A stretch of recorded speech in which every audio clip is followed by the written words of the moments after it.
If there's one request for a video I've gotten way more than anything else is Barbie Princess and the Pauper for some reason. But the second most requested video, probably, is Ned's Declassified Survival Guide. This show came out in 2004, and I remember hearing about it at the time it was on, but by that point I was in high school, and believe you me, I never wanted to think about middle school ever again. Because like middle school is where all your insecurities and emotional trauma get solidified into your entire personality forever. Now I've done all 3 of the Diary of a Wimpy Kid movies because there is no 4th one. But you know, I just love reliving all my middle school PTSD, so what do you say we check out Ned's Declassified, huh? How bad could it be? But before that, really quick, this video is brought to you by Skillshare. Skillshare is an online learning community with thousands of classes and members from all over the world. In fact, their entire catalog is subtitled in Spanish, French, Portuguese, and German. Now of course, Skillshare has classes about the kind of stuff you'd think they would, you know, like how to animate, how to do motion graphics, but they also have business classes, self-help, productivity classes. There's a lot more here than you might think. So if there's anything you might want help on, like how to take better photos with your iPhone, or maybe you just want to pivot your career into something more fulfilling, or maybe you've even decided to turn into one of those plant people that I see all over the internet now. Well, Skillshare is a great place to start. Now, some of you may know I used to make a lot of video essays on this channel before I started this animation stuff, and I'll tell you right now, true story, I first learned how to do motion graphics and how to use Adobe After Effects from Skillshare. And then I took what I learned from that and applied it to animation, and now here we all are, so thanks, Skillshare. Right now, Skillshare has a special offer for all of you, okay? The first 1,000 people who join Skillshare using my link, you get 1 month of Skillshare for free. Okay, so let's say you do Skillshare for like an hour a day. That's 30 hours of classes you could get for free. So if this interests you, I highly recommend you click my link down below, sign up to Skillshare, and start learning something new today. Okay, back to the show. So the intro that plays before every episode basically just tells you like exactly what the show's gonna be. In a middle school full of bullies, insane teachers, and gross school lunches. Ned Bigby, that's me, and my 2 best friends try to do the impossible. Create a guide that will help you survive school. But you know, real talk, this is all completely true, word for word. Especially the insane teacher part, because like, I mean, imagine surviving middle school, right? And then you go to high school and college, and then you choose to go back to middle school? Braver than the troops, I tell you what. Anyway, the format of the show is basically like a guide to surviving middle school as told by Ned, the main character, hence the name of the show. It's all very cerebral, high IQ stuff. Try to keep up. It's the first day of school, and it can be totally frightening. And if you want a new do, get it 2 weeks early. This will give it a chance to grow in. The last-minute mom job might give you an unwanted nickname for life. Hey, it's Coconut Head! Get him! But like, this is literally actually what middle school is like though. Hey, this kid's got a dumb haircut, let's kill him. Like, true story, I remember one day I wore this t-shirt that said Hollywood on it, and this group of like very well-adjusted young men who honestly looked almost exactly like this, like they just really wanted me to know that they thought my shirt was stupid and therefore I should die. It's like Twitter in real life. And remember, September is still summer, so hold off wearing the new fall fashions and heavy coat. Ned, check out the coat.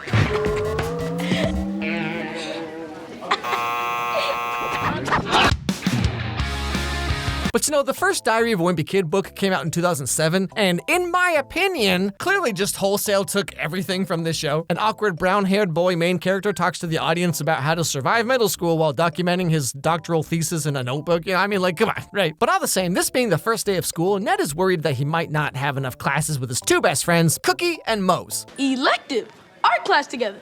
Me, you, and Mose. I took cooking instead of art. We've had classes together since the 1st grade, and now we won't even have one elective together? I'm a girl whose 2 best friends are guys, and cooking will give me a chance to hang out and make a really good friend. That's a girl. Yeah, I mean, girls are notoriously not interested in artsy stuff, you know, and like totally don't have some of the filthiest art Patreons you've ever seen in your life. Oh, golly gee, this artist girl drew a really cool picture of Roxanne from a Goofy movie. I'll check out her Patreon and see what else she, oh. This is the best day of my life. So Ned and Cookie want to be in the same elective as Mose because making new friends is hard and most people suck anyway, so like, I get it. Switches into cooking. Way ahead of you. The heck is happening right now? Done. Now, make sure Mose doesn't find out before 2:15, because then it's too late for her to switch out of cooking class.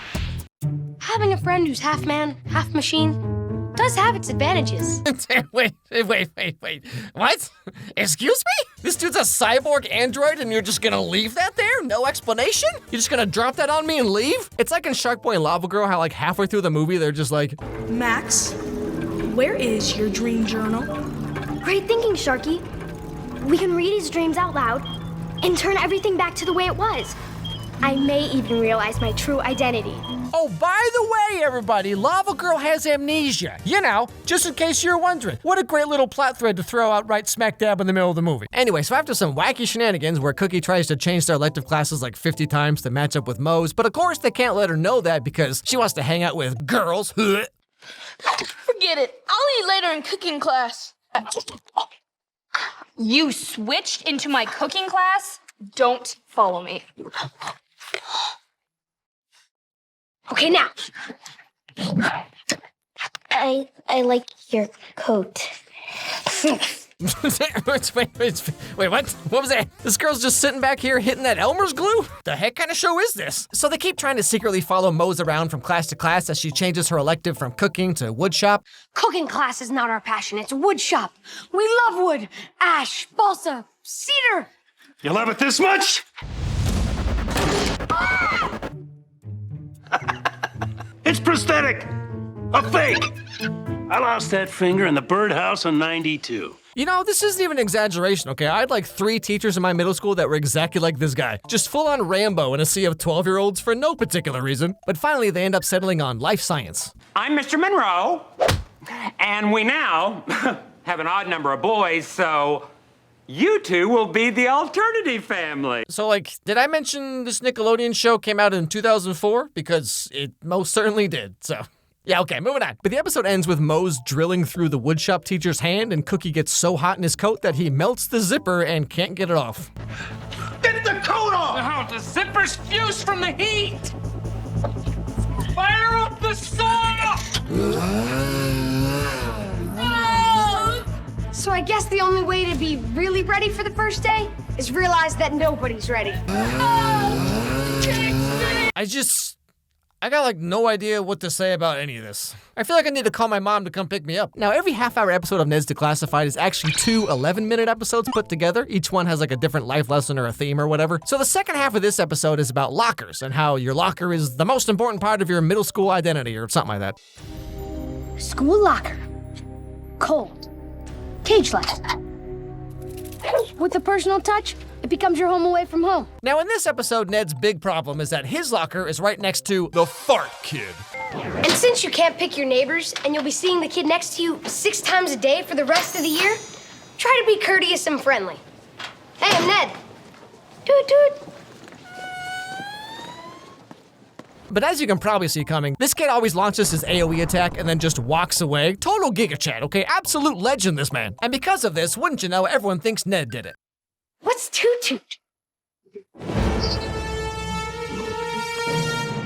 Oh, what is that smell? Hey, it's Fart Boy. It wasn't me! Get out of here. But like, obviously Ned would never do such a thing. I mean, come on, he wears a short-sleeved, unbuttoned, button-down shirt over a long-sleeved t-shirt. I mean, I don't know how much cooler one kid can get. And everyone knows cool guys and hot girls never fart, right? But like, real talk for a second, okay? I'm a little older, I've been around the block a few times. I'll tell you right now, the hotter the girl, the worse the farts. Always. Because like, you know, they're always doing those like probiotic, chickpea-infused, flaxseed, amethyst granola diets or whatever. And things get a little rough when you're trying to watch the new Disney Channel movie and they're just like,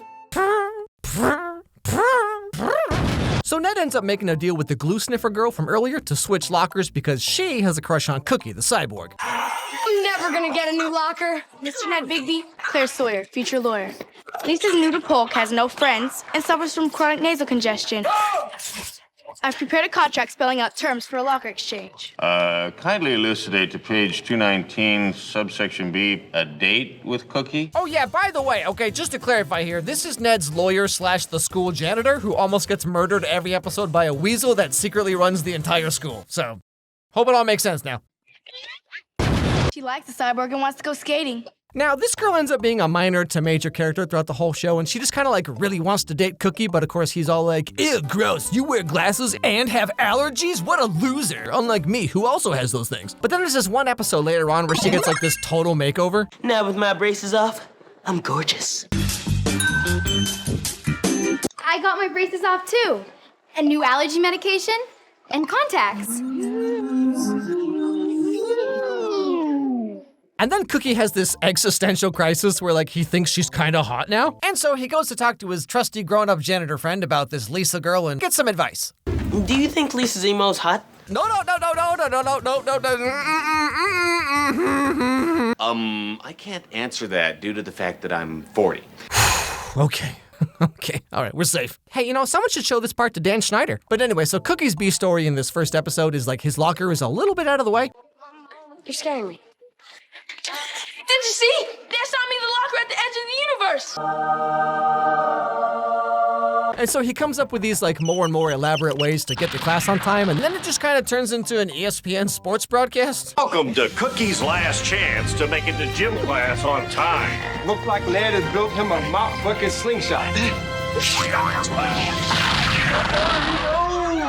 Yeah, this show's something else. This show is like the kind of dream you have when your temperature is like 107. But you know, something else I find kind of weird about Cookie is like he's supposed to be this cyborg android genius dude or whatever, right? Like throughout the run of the show, this character gets progressively dumber until the very last episode when he's just like barely coherent. I forgot to get my permission slip signed. Help me. Attention, field trip buses leave in 13 minutes. Dad, help with me. You need to help me. Yo. Like, what even are these noises coming out of your mouth right now, sir? Who even are you anymore? And so, yeah, that's pretty much what Ned's Declassified is all about. But you know, as completely insane as this show is, like, it really shares a lot of creative DNA with The Adventures of Pete and Pete, which was an early 90s Nickelodeon show that was very similar, but even more surreal because, like, Ned's Declassified is based on, like, look at how weird middle school is. But Pete and Pete was more just like everything you see in Ned's school, but that's just the entire town with no explanation as to why. In everyone's life, there comes a subject in school that is as useless as a bucket of warm spit. It was pink eye, crashing from the worst sugar rush since Glenn Hoover ate 17 candy apples. Pink eye was a goner. This was honestly one of the most like absurdly bizarre shows ever made. And you know, something else that struck me when watching Ned's Declassified is how it shows what Nickelodeon used to be before Dan Schneider came in and just kind of massaged 14-year-old girls his way to the top. Like in 2004, Drake and Josh came out, which was a pretty big deal. And in 2007, iCarly showed up, which changed everything, right? But before that, Nickelodeon was just really experimental and also completely insane. I mean, they had Pete and Pete, Hey Dude, all that, The Amanda Show?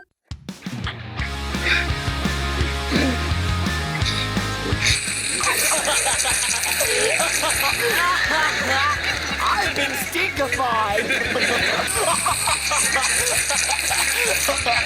burns my eyes. Oh, okay. What do you... What the heck? I mean, kids were just watching this?